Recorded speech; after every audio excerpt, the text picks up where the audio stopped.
The power of you. When I say you, I mean your own uniqueness. This is something that if you followed me on Instagram or on Facebook, I say quite often. It is my mantra that you are more powerful than you believe. And what does this mean? Well, oftentimes, we have a tendency, me, of course, I do, to really compare ourselves to others, to really look outside of ourselves for validation and for approval. And sometimes when we're stepping into something new, we think of, oh, what can I actually add? How can I actually contribute? What makes me different and all these good things. So when I talk about you, I'm talking about your own uniqueness because I feel like oftentimes when we're questioning our value and our worth is because we have not tapped into our personal power. And our personal power is everything that makes us unique. Our gifts, our talents, our voice, all of those things. So I have a lot of peers and colleagues and my clients that I talk to, and oftentimes the question comes up, well, someone else is already doing what I want to do. I don't know how I can do it differently. I don't know what I bring. And it's just something we have to work through, right? It's a natural part of stepping into something new, stepping into something that you've never done, right? I've experienced it myself to a significant degree. And what I've come to learn is that your value is you. It's your own uniqueness. And when you can look at it from this perspective, that no one has exactly what you have. No one can do what you can do exactly in the way that you can do it. Your experiences, your gifts, your talents, your strengths, your personality aspects, all of those things make you unique. And when you look at it from that perspective, there is no comparison.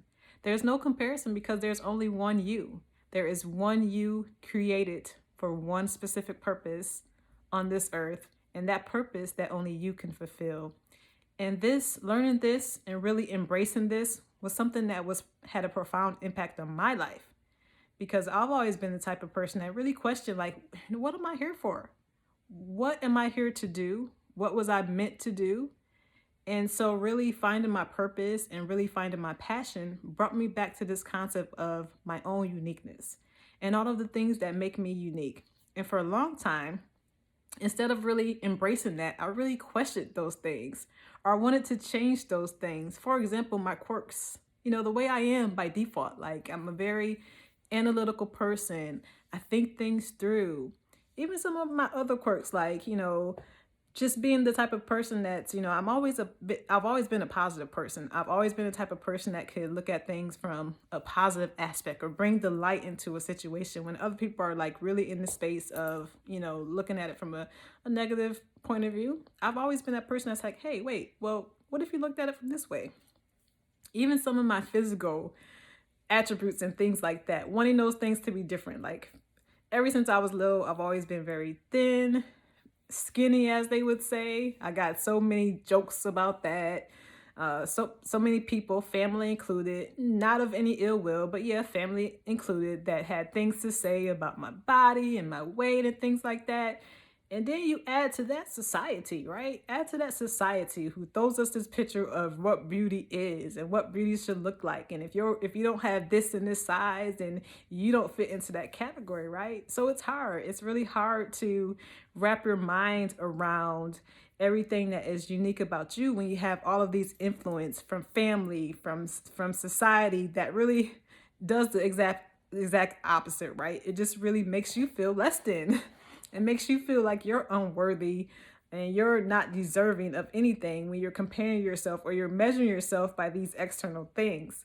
But when you can bring it back to you, your own uniqueness, and you can really sit and reflect on all of the great things that are you and really tap into those things and really cultivate and improve those things, that's where your personal power comes.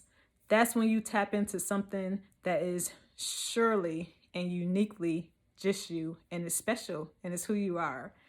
And again, this is something that I've learned, through my personal growth and development journey, just really learning to embrace everything about me. If it's something that I can improve it or cultivate it, but not to be so hard on myself, not to be so self-critical of the things that really don't matter, but really thinking about my strengths and really thinking about the things I do well and keeping my focus on that. Making that my focus. And even as I come to you on this video and showing up in a new and different way, There's lots of people with YouTube channels. There's lots of people doing this is nothing new, but what I know for sure is that the way I do it, the way I say it, and what I bring to it is unique and it's special and it's different.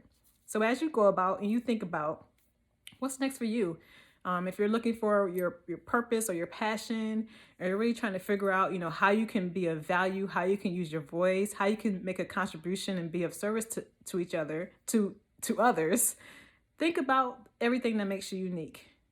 Think about everything that you do well. Think about your strengths and really spend some time in reflection around those things.